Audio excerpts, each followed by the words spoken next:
राजनीति में हम बात सिर्फ देश की सियासत पर नहीं बल्कि राज्यों की सियासी नब्ज भी टटोलते हैं। हमारे खास शो राजनीति में हर राज्य की हर वो खबर आपको दिखती है जिससे राज्य की सियासी धुरी हिलती है। आज सबसे पहले बात राजनीति गलियारे से करेंगे। राजनीति में सबसे पहले आज बात करेंगे राजस्थान की। राजस्थान में 10 दिन के मंत्री की बात करेंगे। जी हाँ, विधायक बनने के पहले राज्य मंत्री बनाए गए सुरेंद्र पाल सिंह टीटी श्रीगंगानगर की करणपुर सीट से चुनाव हार गए।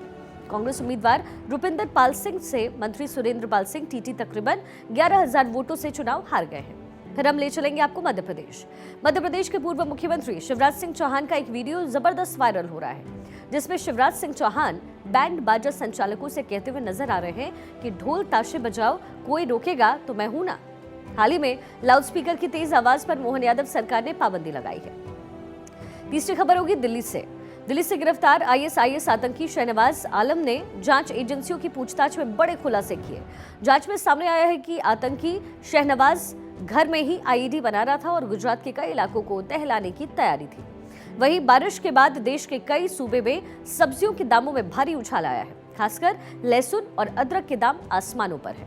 देखिए, सब्जियों के दामों में लगी जो आग है उसके बारे में भी डिटेल में बात करेंगे, क्योंकि आम आदमी का जो बजट है और जायका दोनों इससे गड़बड़ हो जाएगा। लेकिन सबसे पहले सियासी गलियारे में आपको लिए चलते हैं। देखिए, कहते हैं कि सियासत बड़ा ही अनिश्चितताओं का खेल है।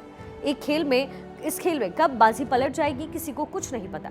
पावर के लिए नेताजी को ना जाने कितने पापड़ बेलने पड़ते हैं और तब जाकर विधायक या मंत्री नाम के आगे उनके लगता है। लेकिन अगर इतनी मेहनत के बाद अब के नाम के आगे मंत्री जी लगे और वो भी सिर्फ 10 दिन के लिए, तो उसके बाद क्या होगा कुछ पता ना हो तो नेताजी पर क्या गुजरेगी इसका अंदाजा लगाना मुश्किल नहीं है। राजस्थान में विधानसभा चुनाव में बीजेपी ने बम्पर जीत हासिल की। 199 सीटों में से बीजेपी ने अकेले 115 सीटों पर जीत दर्ज की। कांग्रेस के खाते में महज 69 सीटें गई और इस बम्पर जीत के बाद 15 दिसंबर को बीजेपी ने भजनलाल शर्मा को मुख्यमंत्री बनाया। भजनलाल शर्मा ने अपना कैबिनेट विस्तार किया और एक ऐसे नेता को मंत्री बनाया जो विधायक भी नहीं थे। उनका नाम था सुरेंद्र पाल सिंह टीटी। देश के सियासी इतिहास में ये पहला मौका था जब किसी नेता को विधायक बनने से पहले ही राज्य मंत्री के रूप में शपथ दिलाई गई। 30 दिसंबर 2023 यानी आज से ठीक 10 दिन पहले बीजेपी ने राजस्थान सरकार में सुरेंद्र पाल सिंह टीटी को मंत्री बनाया। बेहद खुश होकर के उन्होंने मंत्री पद की शपथ ली। सुरेंद्र पाल सिंह टीटी को 4 मंत्रालय की जिम्मेदारी सौंप दी गई। टीटी के पास कृषि समेत 4 मंत्रालय हैं।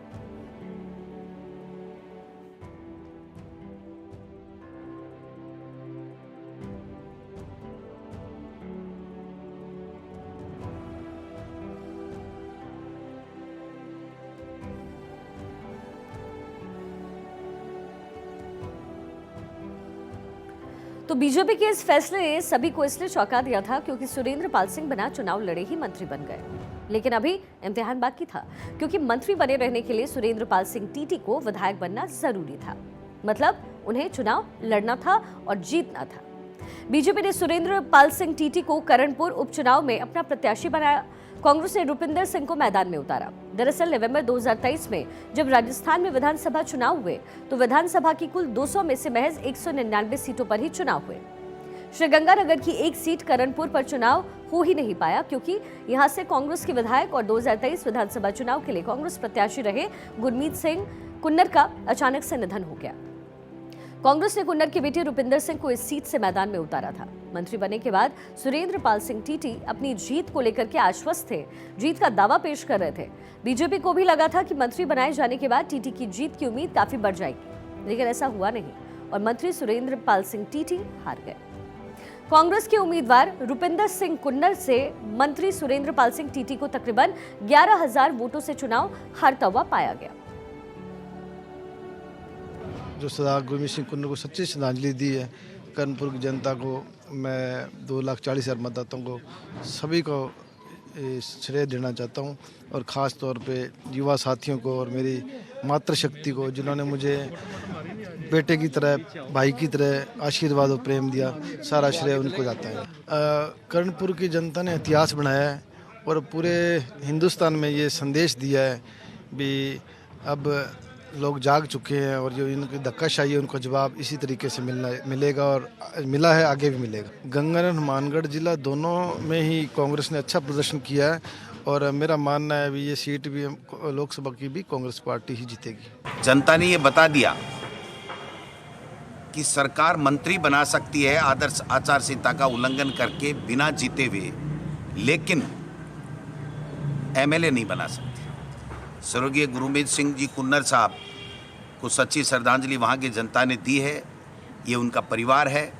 भाई रूपेंद्र सिंह कुन्नर 12,600 मतों से वहाँ से जीत करके राजस्थान की विधानसभा में आए हैं। मैं उनका भी स्वागत करता हूँ। चुनाव हारने के बाद अब सवाल उठ रहे हैं कि 10 दिन के मंत्री जी का आखिर होगा क्या? आखिर सुरेंद्र पाल सिंह टीटी के सियासी भविष्य का क्या होगा? सुरेंद्र पाल सिंह टीटी मंत्री बने रहेंगे या फिर उनकी कुर्सी चली जाएगी? संविधान क्या कहता है? संविधान के मुताबिक बिना विधायक बने भी एक व्यक्ति मंत्री या मुख्यमंत्री बन सकता है, लेकिन वो केवल 6 महीने के लिए ही उस पद पर रह सकता है। उस पद पर बने रहने के लिए उनका विधायक बनना जरूरी है। ऐसे में मंत्री सुरेंद्र पाल सिंह टीटी 6 महीने तक मंत्री रह सकते हैं और अगर वो आगे भी मंत्री बनना चाहते हैं तो फिर से किसी सीट पर चुनाव लड़कर उन्हें विधायक बनाना होगा। लेकिन फिलहाल राजस्थान में कोई भी विधानसभा सीट खाली है नहीं जहां चुनाव होने हो, तो इसके अलावा राजस्थान में विधान परिषद भी नहीं है। ऐसे में अब पार्टी पर निर्भर करता है कि वो टीटी को मंत्री बनाए रखती है या इस्तीफा देने को कहती है। लेकिन नियमों के मुताबिक टीटी 6 महीने तक मंत्री फिलहाल रह सकते हैं। अब आपको ये बताते हैं कि आखिर विधायक बनने से पहले ही मंत्री बनने वाले सुरेंद्र पाल सिंह टीटी कौन है सुरेंद्र पाल सिंह टीटी? आपके लिए जानना जरूरी। बीजेपी के वरिष्ठ और अनुभवी नेताओं में शुमार है। 1994 में कैबिनेट रैंक के साथ राजस्थान वेयर हाउसिंग के अध्यक्ष रहे। 2003 से 2008 तक वसुंधरा राजे सरकार में कृषि मंत्री रहे। 2013 से 2018 तक खान और पेट्रोलियम मंत्री रहे हैं। भजन लाल सरकार के मंत्रिमंडल विस्तार में जब सुरेंद्र पाल सिंह को मंत्री पद की शपथ दिलाई गई, उस पर कांग्रेस ने इसका विरोध किया और इसे गैर कानूनी उस वक्त बताया था। राजस्थान के पूर्व मुख्यमंत्री अशोक गहलोत 1998 में विधायक बनने से पहले ही मुख्यमंत्री बने थे। विधायक दल का नेता चुने जाने के बाद गहलोत ने मुख्यमंत्री पद की शपथ ली थी और इसके बाद जोधपुर की सरदारपुरा सीट से कांग्रेस के तत्कालीन विधायक मान सिंह देवड़ा ने गहलोत के लिए सीट खाली करते हुए इस्तीफा दिया। फिर गहलोत सरदारपुरा से विधायक बने और इसके बाद से लगातार वो सरदारपुरा से ही चुनाव लड़ते नजर आ रहे हैं।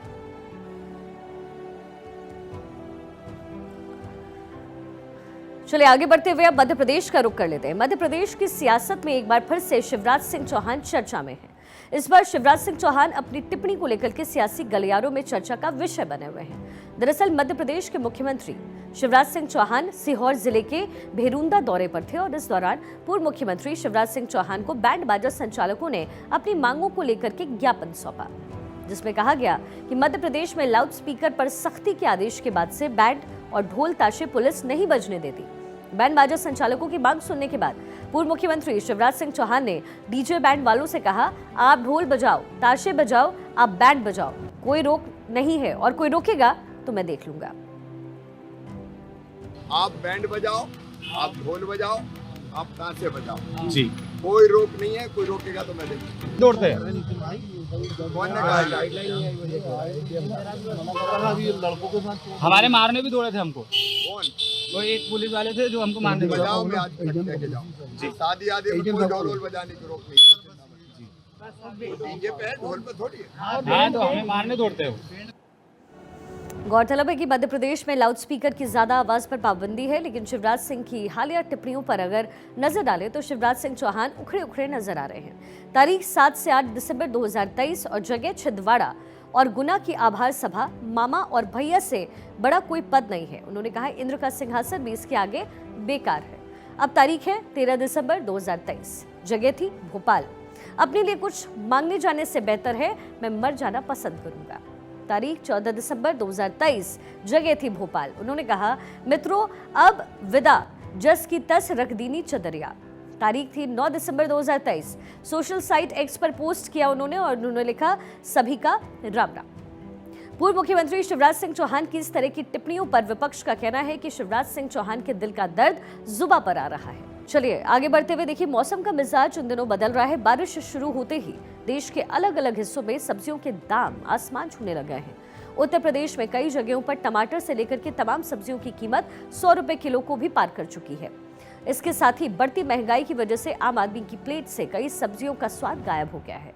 इसके अलावा बजट भी बिगड़ गया। उत्तर प्रदेश की राजधानी लखनऊ में सब्जियों के दाम आसमान पर हैं। अदरक की कीमत है 180 रुपए किलो, लहसुन की कीमत है 350 रुपए किलो, टमाटर 40 रुपए किलो, भिंडी 120 रुपए किलो, हरी मिर्च 80 रुपए किलो, लौकी 70 रुपए, परवल 80 रुपए किलो, नींबू है 70 रुपए किलो, हरी धनिया 40 रुपए किलो इस वक्त मार्केट में बिक रही है। मौसम की मार और ट्रांसपोर्ट की हड़ताल ने सब्जी मंडियों में सब्जी के दाम आसमान पर पहुंचा दिए थे। थोक मार्केट से लेकर फुटकर मार्केट में इनके दाम में अचानक उछाल आ गया, जिससे महंगाई बढ़ती हुई नजर आ रही थी। लेकिन ट्रांसपोर्ट की हड़ताल खत्म होने के बाद मंडियों में भीड़ भाड़ बढ़ना शुरू हो गई है, क्योंकि दूसरे प्रदेशों से साथ साथ दूसरे जिलों से सब्जियों की आवाजाही मंडियों में शुरू हो गई है। हम आपको बता दें, सारे दाम तो सामान्य स्तर पर आ गए हैं, टमाटर, आलू, प्याज, गोभी, धनिया, मिर्चा, लेकिन लहसुन और अदरक के दाम अभी भी आसमान छू रहे हैं। मंडी के व्यापारियों का साफ कहना है कि पिछले साल लहसुन की पैदावार अच्छी हुई थी, किसानों को उसका उचित लाभ नहीं मिला था, जिसकी वजह से किसानों ने इस साल लहसुन ज़्यादा नहीं बोए हैं, जिसकी वजह से मार्केट में लहसुन की बेहद कमी है और साथ ही अदरक की आवाजाही भी कम हो रही है। तो अगर हम बात करें उत्तर प्रदेश की मंडियों में, तो उत्तर प्रदेश की मंडियों में सारे सब्जियों के दाम सामान्य स्तर पर आ चुके हैं, लेकिन अदरक और लहसुन आसमान छू रहे हैं। कैमरा पर्सन रोशन यादव के साथ इत्तेशाम सिद्दीकी, भारत 24, लखनऊ। वहीं कानपुर में भी सब्जियों के दाम आसमान पर हैं। कानपुर में टमाटर और दूसरी सब्जियों की कीमत में बढ़ोतरी होने से आम जनता परेशान है। बारिश होने के बाद लहसुन 400 रुपए किलो बिक रहा है, अदरक 150 रुपए किलो, वहीं टमाटर 150 से 160 रुपए किलो बिक रहा है, धनिया 200 रुपए किलो बिक रहा है इस वक्त। इसके साथ ही हरियाणा के जींद में भी सब्जियों के दामों में आए उछाल ने किचन में आग लगा रखी है। बारिश की वजह से जींद में लहसुन और अदरक के दामों ने आम आदमी का बजट बिगाड़ दिया है। लहसुन 300 रुपए के पार बिक रहा है, जबकि अदरक 150 रुपए के पार है। तो वहीं पंजाब में भी सब्जियों के बढ़े हुए दामों ने हाहाकार मचा रखा है। पंजाब में सब्जियों के दाम बढ़ने के पीछे पंजाब से बाहर से इनका निर्यात होना है। लहसुन और अदरक पंजाब में मध्य प्रदेश और गुजरात से आ रहा है, जिसकी वजह से इनके दामों में भारी उछाल देखने को मिल रहा है। लहसुन और अदरक की बढ़ी कीमत की वजह से थाली से इनका स्वाद गायब हो रहा है। चंडीगढ़ में लहसुन 400 रुपए किलो तो अदरक 150 रुपए किलो इस वक्त बिक रही है। तो देखिए, लगातार सब्जियों के दाम बढ़ रहे हैं और सब्जियों के दाम बढ़ने की वजह से जो स्वाद है वो गायब हो चुका है। भारी बारिश की वजह से लहसुन इस वक्त पूरी तरीके से महंगे तौर पर बिक रहा है और न केवल लहसुन और टमाटर बल्कि जो जितनी भी हरी सब्जियां हैं इस वक्त इसका निर्यात कम है और ऐसे में इनकी कीमतें बढ़ गई हैं।